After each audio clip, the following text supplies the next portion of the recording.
What happened on that street in Minneapolis may look very different depending on who you ask.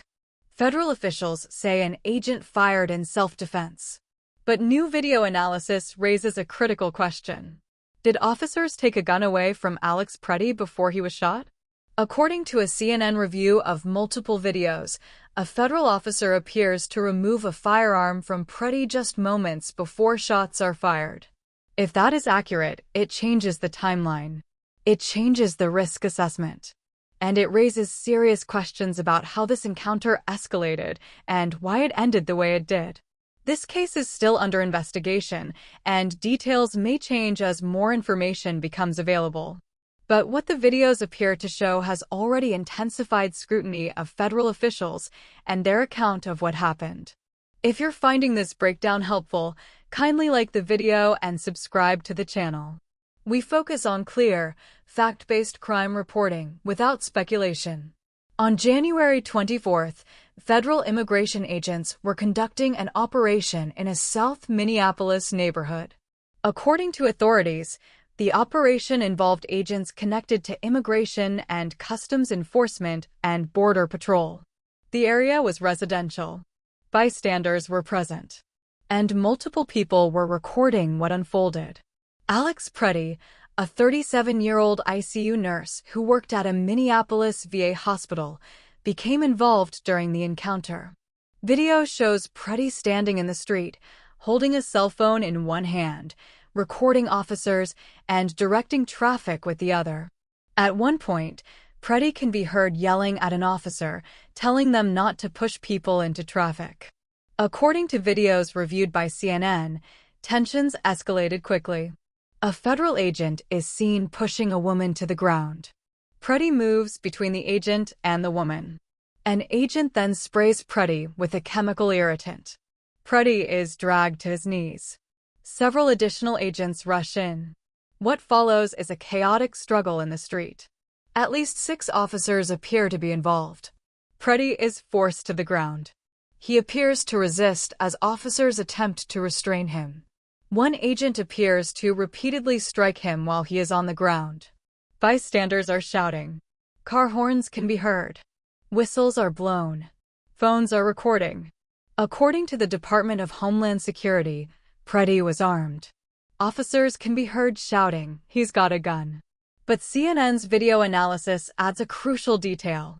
One agent, wearing a gray jacket, is seen reaching into the pile of officers restraining Pretti.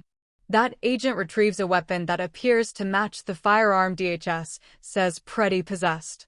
The agent then quickly walks away from the scuffle. Just over 1 second later, a gunshot is heard. Then more shots follow. According to video timing reviewed by CNN, at least 9 additional shots are fired. At no point in the videos reviewed by CNN is Pretti seen holding a gun. Earlier in the encounter, he is seen holding a cell phone. Pretti's body is seen lying motionless on the street. About a minute later, an officer can be heard asking, "Where's the gun?" The agent who retrieved the weapon responds, "I got the gun." It remains unclear which agent fired the first shot. It is also unclear whether the agent who retrieved the gun immediately told other officers that the weapon had been removed. That uncertainty is now central to the investigation. Stories like this are still unfolding, and details matter. Kindly like the video and subscribe if you want updates as more information is released. In a statement, DHS spokesperson Tricia McLaughlin said an officer fired while fearing for his life. She said officers attempted to disarm Pretti, but that he violently resisted. She added that medics rendered aid, but Pretti was pronounced dead at the scene. Federal officials have not answered several critical questions, including who fired first, how many shots were fired, whether officers knew the gun had been removed, what body camera footage exists and when it will be released. Charles Ramsey, former police commissioner in Philadelphia and Washington, D.C., reviewed the videos as a CNN law enforcement analyst. He said that based on what he saw, the shooting did not appear justified. Ramsey noted that Pretti appeared prone on the sidewalk when shots were fired. He also raised concerns that the large number of agents involved may have caused confusion. Too many officers, he said, may have been getting in one another's way. Ramsey called for an independent, third-party investigation. He also criticized federal leadership for publicly defending the shooting so quickly.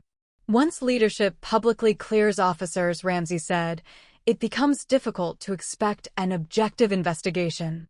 The federal officials posted a photo of a gun they said belonged to Pretti.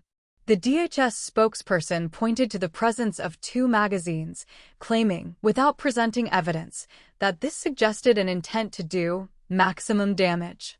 Ramsey disputed that characterization. Local outrage intensified. This shooting marked the second time a Minneapolis resident had been killed by federal officers this month. Protests expanded. Lawmakers from both parties began calling for investigations.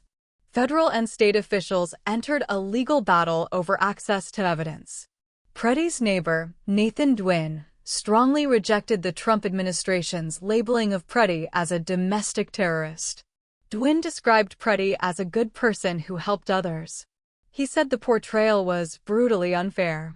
Pretti, he said, could not defend himself. The man is dead, Dwin said.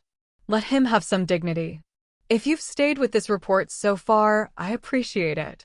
Kindly like the video and subscribe to support in-depth, responsible reporting like this. CNN analysis indicates that at least 2 agents involved appear to have been wearing body cameras.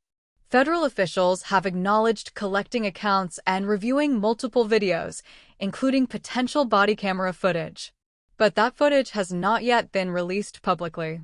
During a news conference, a top Border Patrol official said the investigation would determine how many shots were fired, where weapons were located, whether Pretti was brandishing a gun. Those facts, he said, would come out through the investigation. This case sits at the intersection of several national debates: federal authority, use of force, immigration enforcement, transparency, and accountability. The central question is no longer just whether Pretti was armed. It is whether officers knew he had been disarmed and whether lethal force was still used. As investigations continue, more evidence may emerge. Video footage may be released. Official accounts may be confirmed or challenged. But one reality is already clear. A man is dead. A community is outraged.